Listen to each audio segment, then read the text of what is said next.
मेरे प्रिय भाई और बहनों, कुछ साल पहले मैं एक नारी से बात कर रहा था टेलीफोन में, और उनको किसी के बारे में बता रहा था जिनके प्रति उसके दिल में बहुत ज्यादा दुर्भावना थी। आप विश्वास करेंगे, बम की तरह वो फटी, और इतनी लंबी देर तक वो उस बहन के बारे में बोलती गई, गुस्से में बोलती गई। मैं बीच में उसको शांत करने का प्रयास कर रहा था। मैं उससे बोलते जा रहा था कि शांत हो जाओ, शांत हो जाओ, शांत हो जाओ, आप मुझसे बात कर रहे हैं। लेकिन अपने हृदय की सारी बातों को निकालती जा रही थी। करीब 15-20 मिनट तक बोलती गई, और अंत में उसने कहा, मुझे माफ करना, और मैंने फोन बंद कर दिया। ठीक इसी तरह एक सप्ताह पहले मैं एक जवान लड़की से बात कर रहा था और पूछ रहा था उसके रिश्तेदारों के बारे में। वो इसी तरह फटी, अपने दिल की बातों को बाहर लाने लगी। कम से कम 5 मिनट वो बोलती गई। मैं उसको शांत करने का प्रयास कर रहा था, लेकिन शांत नहीं हो रही थी। मेरे प्रति नहीं, लेकिन उस व्यक्ति के प्रति उसके दिल में जो दुख था, जो क्रोध था, उसको प्रकट कर रही थी। मैं जानता हूं कि हम में से कई लोग इस तरह का अनुभव करते हैं। ऐसा क्यों है? क्योंकि हमारे अंदर बहुत ज्यादा दुर्भावना, क्रोध इकट्ठा हुआ है। हमारे बचपन से लेकर अलग अलग लोगों से हमें कई प्रकार की चोटें मिली हैं, और उन सारी चोटों से प्राप्त दुख और दर्द को हमने अपने अंदर इकट्ठा करके रखा है। हमारा जीवन इस तरह है मानो एक छोटा सा बच्चा हो, और वो एक गिलास भर पानी को लेके जा रहा है, और यहां वहां पानी को गिरा देता है, क्योंकि अपने को संतुलित नहीं कर पाता है, बैलेंस नहीं कर पाता है, यहां वहां गिरा देता है। हमारी जिंदगी भी कुछ ऐसी है। बचपन से हमारे अंदर इतना ज्यादा क्रोध है, वैमनस्य है, अक्षमा है। हम भी एक दिन यहां गिरा देते हैं, दूसरे दिन वहां गिरा देते हैं। एक दिन पति पर, दूसरे दिन पत्नी पर, तीसरे दिन दोस्तों पर, रिश्तेदारों पर, साथ काम करने वाले लोगों पर, रिक्शा के ड्राइवर पर, अलग अलग लोगों पर हम लोग गिराते रहते हैं। क्योंकि हमारे बचपन से लेकर एक बात देखने को मिलती है, जब भी हम रोने लगते हैं, अपनी भावुकताओं को प्रकट करने लगते हैं, तो उसको प्रकट करने के लिए अनुमति नहीं दी जाती है। तुरंत कोई ना कोई कहता है, चुप, शांत हो जाओ, शट अप। और इस तरह हम अपने दर्द पीड़ाओं को अपने अंदर ही दबा के रखें। यूं कहूं, हमने अपने आंसुओं को पी लिया है, और जब तक ये आंसू हमारे अंदर है, जब तक ये दर्द हमारे अंदर है, तब तक हम बेचैन रहेंगे। हमारे अंदर चिड़चिड़ापन बना रहेगा। हम कई रोगों के शिकार हो जाएंगे। कई लोगों को पीठ का दर्द होता है सिर्फ इसलिए कि उनके अंदर बहुत ज्यादा दुख है। कई लोगों को सिर दर्द होता है सिर्फ इसलिए कि उनके अंदर बहुत ज्यादा दुख है। वो दुख मिट जाएगा, ये दर्द भी मिट जाएगा। तो हम लोग इन सारी दुखों के कारण बहुत ज्यादा रोगों के शिकार बन जाते हैं। हमें इन आंसुओं को बाहर लाना है। लूकास के सुसमाचार के अध्याय 7 में हम एक नारी के बारे में पढ़ते हैं। प्रभु यीशु एक धनी इंसान सिमयोन के यहां पर बोझ पर बैठे हुए थे, और उस बदनाम नारी को पता था कि यीशु वहां पर है, और वो यीशु के पास आ जाती है बड़ी हिम्मत बांधकर, और यीशु के चरणों के पास खड़ी रहती है।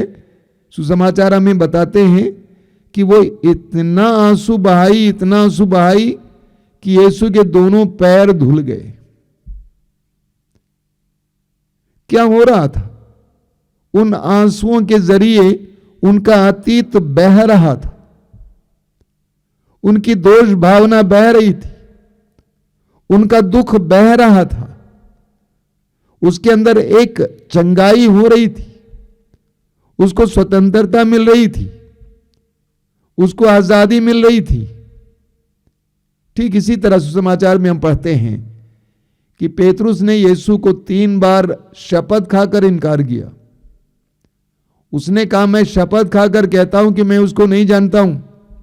और जब तीसरी बार इस तरह कह रहा था, यीशु को वहां से ले जाया जा रहा था और यीशु ने मुड़कर देखा और पेतरुस ने यीशु को भी देखा। सुसमाचार में हम पढ़ते हैं कि पेतरुस फूट फूट कर रोने लगा। वो बाहर जाकर इतना रोया कि मैंने अपने गुरु के साथ क्या किया है, मैंने उसका इनकार किया है। वो अपने हृदय के दोष भावना को निकाल रहा था। कई लोग मेरे पास आते हैं सांत्वना के लिए, प्रार्थना के लिए, सलाह के लिए, और मैंने देखा है कि कई लोग ऐसे हैं जो कई मिनट तक रोते रहते हैं। उनके दिल में जो दर्द है वो दर्द बाहर निकल आता है। एक एक कहानी अलग अलग कहानी है। दर्दनाक कहानियां मुझे सुनने को मिलती हैं, और वे आते हैं, सारी बातें बोलते बोलते रो पड़ते हैं, सारे आंसुओं को वहीं पे गिरा देते हैं। मैं उनको सांत्वना देता हूं और उनसे कहता हूं कि प्रभु के सामने जाना और प्रभु के सामने अपने दर्द पीड़ाओं को पेश करना, प्रभु के सामने रोना, आंसुओं को बाहर आने दो, दुख को बाहर आने दो। सामुएल की मां हन्ना ने मंदिर के पुरोहित एली से कहा कि मैं अपने हृदय को प्रभु के सामने उंडेल रही थी। प्रभु के सामने अपने दर्द को पेश करें। हम सभी मनुष्यों के हृदयों में चोटें होती है। बचपन से लेकर आज तक न जाने कितने लोगों से हमें चोटें मिली, और इन चोटों को कौन चंगा कर सकता है? संसार के वैद्य हमें शारीरिक चोटों से चंगाई नहीं दिला सकते, लेकिन हमें जो आंतरिक चोटें मिली हैं, जो घाव है, उससे हमें चंगाई प्रभु ही दे सकते हैं। यिर्मयाह नबी के ग्रंथ के अध्याय 30 उसके वाक्य 17 में प्रभु कहते हैं, मैं तुम्हारे घावों को भर दूंगा और तुम्हें चंगा करूंगा। मैं तुम्हारे घावों को भर दूंगा और तुम्हें चंगा करूंगा। प्रभु एकमात्र है जो हमारे हृदय के घावों को चंगा कर सकते हैं। ये 40 काल हमारे लिए, हमारे अंदर के दुख, दर्द और विशेष करके हमारी दुर्भाव और क्रोध, अक्षमा को बाहर निकालने का समय है। हमें अपने हृदय में जो दुर्भाव है, जो क्रोध है, चाहे वो किसी के भी प्रति क्यों ना हो, उसे निकालना होगा। एफेसियों के पत्र के अध्याय 4 वाक्य 26 और 27 आपने कई बार सुना है। एफेसी अध्याय 4 वाक्य 26 और 27 में संत पौलुस कहते हैं, यदि आप क्रुद्ध हो जाएं तो इस कारण पाप ना करें। यदि आप क्रुद्ध हो जाएं तो इस कारण पाप ना करें।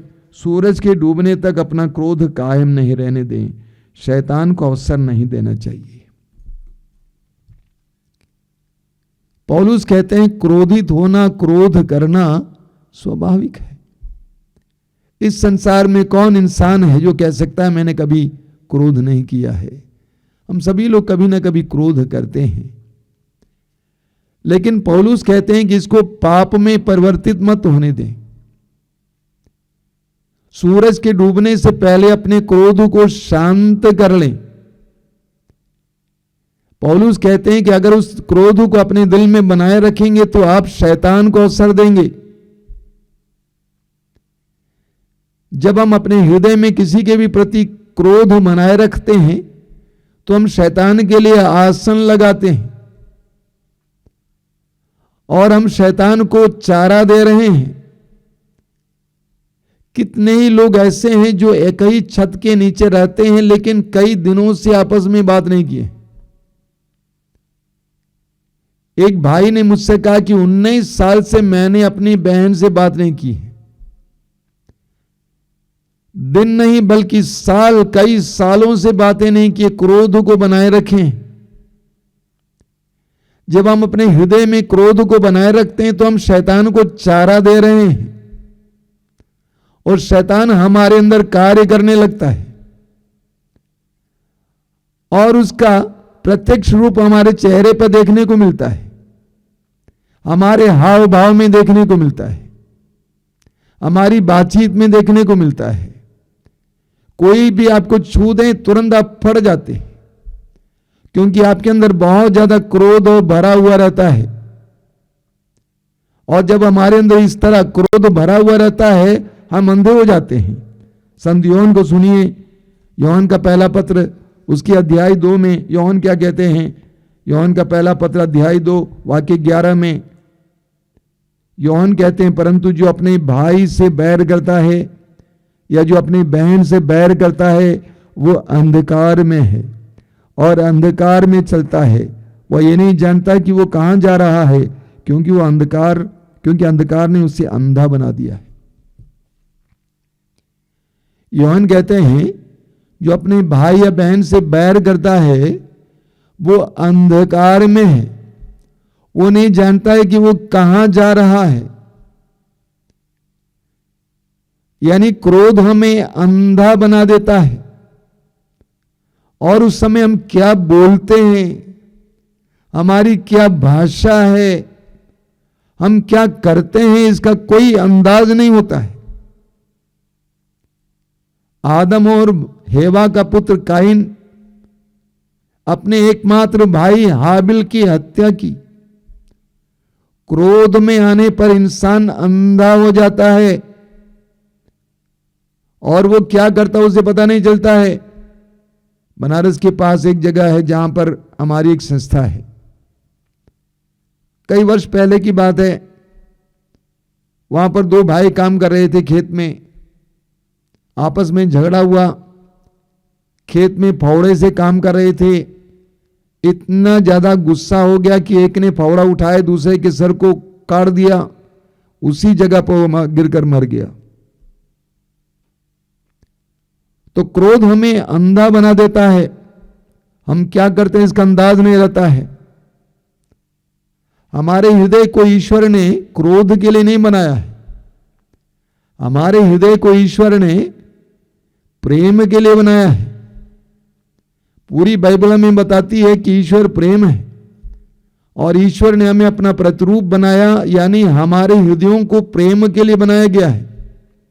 हमारे हृदयों में क्रोध नहीं होना चाहिए, हमारे हृदयों में प्रेम ही प्रेम होना चाहिए। मैं एक छोटा सा उदाहरण देता हूं। उदाहरण लीजिए, जाड़े के मौसम में पानी गर्म करने के लिए जो बिजली की मशीन होती है गीजर, और गीजर के नीचे टैप से आप गर्म पानी ले लेते हैं तो उसके अंदर ठंडा पानी आ जाता है। ठीक उसी तरह जब हम अपने हृदय के क्रोध को निकालते हैं, दूसरों को क्षमा करते हैं, अपनी अक्षमा को दूर करते हैं, जितना वो बहता जाएगा बहता जाएगा बहता जाएगा, उतना ईश्वर का करुणामय प्रेम हमारी ओर बहने लगेगा, क्षमाशील प्रेम हमारी ओर बहने लगेगा और हम स्वच्छ हो जाएंगे, स्वतंत्र हो जाएंगे। शायद मैंने आपसे कई बार कहा है कि अक्षमा एक बंधन है, दुश्मनी एक बंधन है, बैर एक बंधन है। जितने भी लोगों से आपको दुश्मनी है, अक्षमा है, बैर है, उतना ज्यादा आप बंधे हुए रहते हैं। और जितने लोगों को क्षमा करते जाएंगे उतना ज्यादा आप अपने में आजादी महसूस करेंगे। हम प्रभु यीशु का उदाहरण लेंगे। प्रभु यीशु का हृदय प्रेम से भरा हुआ था, इसीलिए हम प्रभु यीशु के पवित्र हृदय का पर्व मनाते हैं। आपने पवित्र हृदय की तस्वीर देखी होगी। पवित्र हृदय की तस्वीर में क्या देखते हैं? एक हृदय है खून से भरा हुआ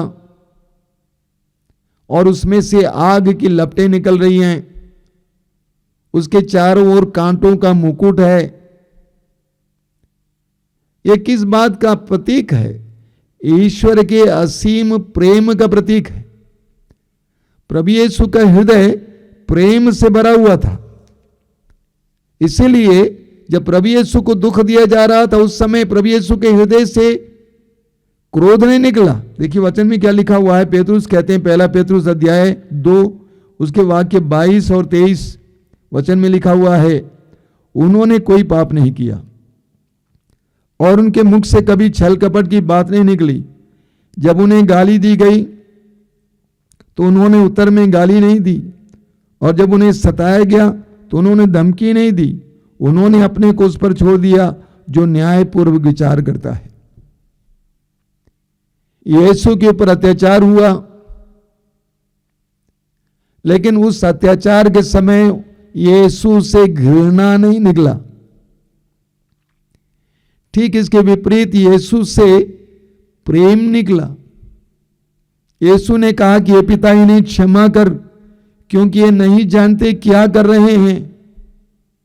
क्योंकि यीशु का हृदय प्रेम से भरा हुआ था। मेरे प्रिय भाई और बहनों, इस 40 काल में हमें अपने हृदयों को शुद्ध करने की आवश्यकता है। हमें अपने क्रोध को दूर करना है। धीरे धीरे धीरे धीरे अपने अंदर किसी के भी प्रति क्रोध क्यों ना हो, बाहर जाने देना है। लेट गो एंगर, क्रोध को बह जाने देना है। जब आप प्रार्थना में बैठते हैं अपने आप को जांच करके देखना कि क्या मेरे अंदर क्रोध है। कोई कुछ कहता है मैं तुरंत ही गुस्सा करने लगता हूं। क्या मेरे अंदर चिड़चिड़ापन है? क्या मेरे अंदर अक्षमा है? कोई ऐसा व्यक्ति है जिसको मैंने अभी तक क्षमा नहीं किया है और जिसके कारण मैं बहुत बेचैन रहता हूं, मैं बहुत परेशान रहता हूं, मैं दुखी रहता हूं। उनको क्षमा करते जाना, क्षमा करते जाना, क्षमा करते जाना। यूहन्ना का पहला पत्र अध्याय 3 वाक्य 15 एक बहुत शक्तिशाली वचन है। यूहन्ना का पहला पत्र अध्याय 3 वाक्य 15 में यूहन्ना कहते हैं, जो अपने भाई या बहन से बैर करता है वो हत्यारा है। जो अपने भाई या बहन से बैर करता है वो हत्यारा है, और आप नहीं जानते कि एक हत्यारे में अनंत जीवन नहीं होता है। ईश्वर ने हमें अनंत जीवन के लिए बनाया है। प्रभु यीशु के द्वारा हमें अनंत जीवन मिलता है, भरपूर जीवन मिलता है। लेकिन अक्षमा, दुश्मनी, क्रोध हमसे जीवन को छीन लेता है, हमारे अंदर के उस जीवन के तत्व को बर्बाद करता है। मुझे किस्सा याद है, 1982 की बात है। उस समय मैं एक दूसरे भाई के साथ उत्तर प्रदेश और राजस्थान के युवाओं के लिए काम कर रहा था। हम लोग एक कार्यक्रम के लिए ग्वालियर पहुंचे हुए थे। वहां पर एक घर गए और वहां पर एक भाई था जो दमे की बीमारी से पीड़ित था। जाड़े का मौसम था, बाहर खाट पे पड़ा हुआ था। खाट के नीचे एक डब्बा था जिसमें वो थूका करता था। हम लोग उसके पास गए, पूछा कि भाई हम आपके लिए प्रार्थना करें। हालांकि वो मसीही था, उसने हाथ से इशारा किया कि हमको प्रार्थना नहीं चाहिए। हम लोग समझ गए कि उसके अंदर बहुत ज्यादा अक्षमा है। घर के अंदर गए, उसकी पत्नी से बात हुई और सारी बातें बताई। पत्नी से उसके अंदर बहुत ज्यादा क्रोध था। क्रोध एक एक रोग का रूप धारण करने लगा, अंत में दमे का शिकार बन गया है। बहुत बुरी अवस्था में था। हम लोग वापस आए और उसको समझाने का प्रयास किए कि देखिए, यीशु को देखिए, इतना दुख सहने के बावजूद क्रूस पर से यीशु ने क्या कहा, हे पिता इन्हें क्षमा कर, क्योंकि ये नहीं जानते क्या कर रहे हैं। यीशु के नाम पर अपनी पत्नी को क्षमा कर दो। हम लोग बोलते जा रहे थे। कुछ देर के बाद वो सिर हिलाया, ये दिखाने के लिए कि हाँ ठीक है, मैं क्षमा करने को तैयार हूं, आप मेरे लिए प्रार्थना कीजिए। आप विश्वास नहीं करेंगे, हम उसके छाती पे हाथ रखकर प्रार्थना कर रहे थे। मात्र कुछ ही क्षणों में एक मेंढक की तरह वो कूद पड़ा। वो पुकार कर बोलने लगा कि मैं चंगा हो गया, मैं चंगा हो गया। घर के अंदर गया, पैंट पहना, कमीज पहना, अपनी पत्नी से गले लगाया, चर्च गया पाप स्वीकार संस्कार के लिए। अक्षमा हमें बर्बाद करती है। जितना हम क्षमा करते जाएंगे उतना हमारे अंदर प्रभु का प्रेम भर जाएगा। मत्ती के सुसमाचार के अध्याय 5 वाक्य 23 और 24 में प्रभु यीशु कहते हैं, जब तुम वेदी पर भेंट चढ़ा रहे हो और तुम्हें याद आए कि तुम्हारे भाई को तुमसे कोई तकलीफ है, अपनी भेंट को वहीं छोड़ दो और जाकर अपने भाई से मेल कर लो, तब आकर भेंट चढ़ाओ। प्रभु हमें क्या शिक्षा देना चाहते हैं? प्रभु ये बताना चाहते हैं कि तुम्हारी भेंट से बढ़कर मेल मिलाप है। तुम्हारी भेंट से बढ़कर मेरी दृष्टि में क्षमादान है। अगर तुम मेल मिलाप नहीं करोगे, क्षमादान नहीं दोगे, तो तुम्हें तुम्हारी भेंट के लिए कोई प्रतिफल नहीं मिलेगा। तो प्रभु कहते हैं भेंट से बढ़कर क्षमादान है। हमें इस्यास नबी के ग्रंथ के अध्याय 1 उसके वाक्य 15 से पढ़ने को मिलता है। प्रभु कहते हैं, जब तुम अपने हाथ फैलाते हो प्रार्थना में, तो मैं तुम्हारी ओर से आंख फेर लेता हूं। जब तुम अपने हाथ फैलाते हो तो मैं तुम्हारी ओर से आंख फेर लेता हूं। मैं तुम्हारी असंख्य प्रार्थनाओं को अनसुना कर देता हूं। तुम्हारे हाथ रक्त से रंगे हुए हैं, स्नान करो, शुद्ध हो जाओ और कुकर्म मेरी आंखों के सामने से दूर करो। पाप करना छोड़ दो, भलाई करना सीखो, न्याय के अनुसार आचरण करो, पलदलतों को सहायता दो, अनाथों को न्याय दिलाओ और विधवाओं की रक्षा करो। प्रभु कहते हैं, जब तुम प्रार्थना में अपने दोनों हाथों को उठाओगे, फैलाओगे, मैं अपनी आंखें फेर लूंगा। जब तुम लंबी लंबी प्रार्थनाएं बोलोगे, मैं तुमको नहीं सुनूंगा, क्योंकि तुम्हारे हाथ रक्त से रंगे हुए हैं। तुम्हारे हाथ में रक्त है। पहले साफ हो जाओ, शुद्ध हो जाओ, उसके बाद मैं तुम्हारी प्रार्थना को सुनूंगा। अपने क्रोध को मिटाओ, अपनी अक्षमा को दूर करो, तब मैं तुम्हारी प्रार्थना को सुनूंगा। मत्ती के सुसमाचार के अध्याय 5 वाक्य 43 और 44 में प्रभु यीशु ने कहा है, तुमने सुना है अपने बैरियों से बैर करो और अपने पड़ोसियों से प्यार करो, लेकिन मैं तुमसे कहता हूं अपने बैरियों से प्यार करो और जो तुम पर अत्याचार करते हैं उनके लिए प्रार्थना करो। यह एक विश्वासी का मनोभाव है। जब हमारे हृदय में प्रभु का प्रेम आ जाता है तो हम दूसरों को क्षमा करने लगते हैं, माफ करने लगते हैं, उनकी कमियों को नजरअंदाज करने लगते हैं, उनके लिए प्रार्थना करने लगते हैं। मेरे प्रिय भाई और बहनों, ये 40 काल हमारे लिए इसके लिए है। अपने हृदय को क्रोध से स्वतंत्र करना, अक्षमा से स्वतंत्र करना, प्रभु के प्रेम से अपने आप को भर देना। देखिए पेतरुस क्या कहते हैं, पेतरुस का पहला पत्र अध्याय 3 वाक्य 9 में पेतरुस कहते हैं, आप बुराई के बदले बुराई ना करें और गाली के बदले गाली नहीं बल्कि आशीर्वाद दें। आप यही करने बुलाए गए हैं जिससे आप विरासत के रूप में आशीर्वाद प्राप्त करें। पेतरुस कहते हैं कि आप गाली के बदले गाली ना दें बल्कि आशीर्वाद दें, क्योंकि आप आशीर्वाद प्राप्त करने के लिए बुलाए गए हैं। अगर आप दूसरों को गाली के बदले गाली नहीं देंगे बल्कि आशीर्वाद देंगे तो आपको विरासत के रूप में यानी प्रचुर मात्रा में ईश्वर का आशीर्वाद प्राप्त होगा। हम सभी लोग चाहते हैं कि ईश्वर हमें आशीर्वाद दे। कैसे हमें प्राप्त करना है? हमें दूसरों को आशीर्वाद देना है। जिस मात्रा में हम दूसरों को आशीर्वाद देंगे उस मात्रा में हमें ईश्वर से आशीर्वाद प्राप्त होगा। रोमियो के पत्र के अध्याय 12 में, रोमियो का पत्र अध्याय 12 में संत पौलुस क्या कहते हैं? स्पष्ट शब्दों में संत पौलुस हमें समझाते हैं वाक्य 19 से 21 तक। प्रिय भाइयों, आप स्वयं बदला न चुकाएं बल्कि उसे ईश्वर के प्रकोप पर छोड़ दें, क्योंकि लिखा है, प्रभु कहता है, प्रतिशोध मेरा अधिकार है, मैं ही बदला चुकाऊंगा। आप बदला न चुकाएं।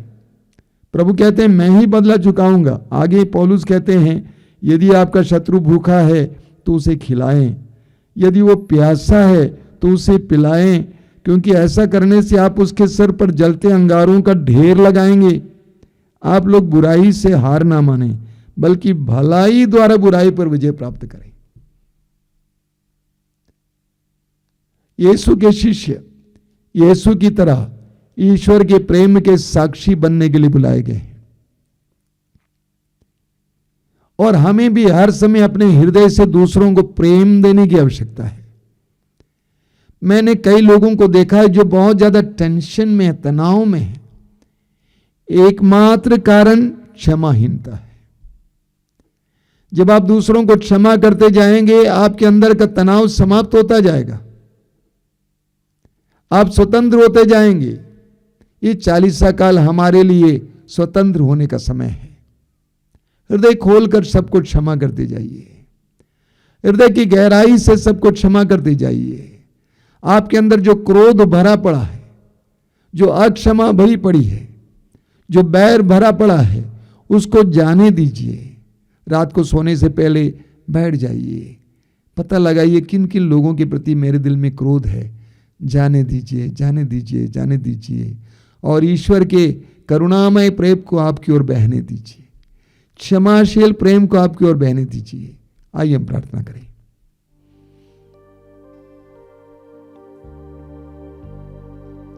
प्रभु यीशु, धन्यवाद देते हैं इस पवित्र काल के लिए।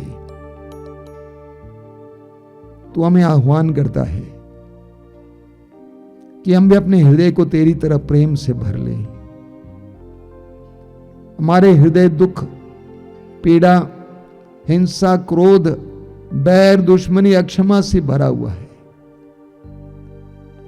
जिसके कारण हम लोग बेचैन रहते हैं, अशांत रहते हैं, तनावग्रस्त रहते हैं। प्रभु, हमें दूसरों को क्षमा करने की कृपा दीजिए। हमारे अंदर जो अक्षमा है, जो क्रोध है, उसको बह जाने दीजिए। प्रभु कृपा दीजिए, कृपा दीजिए।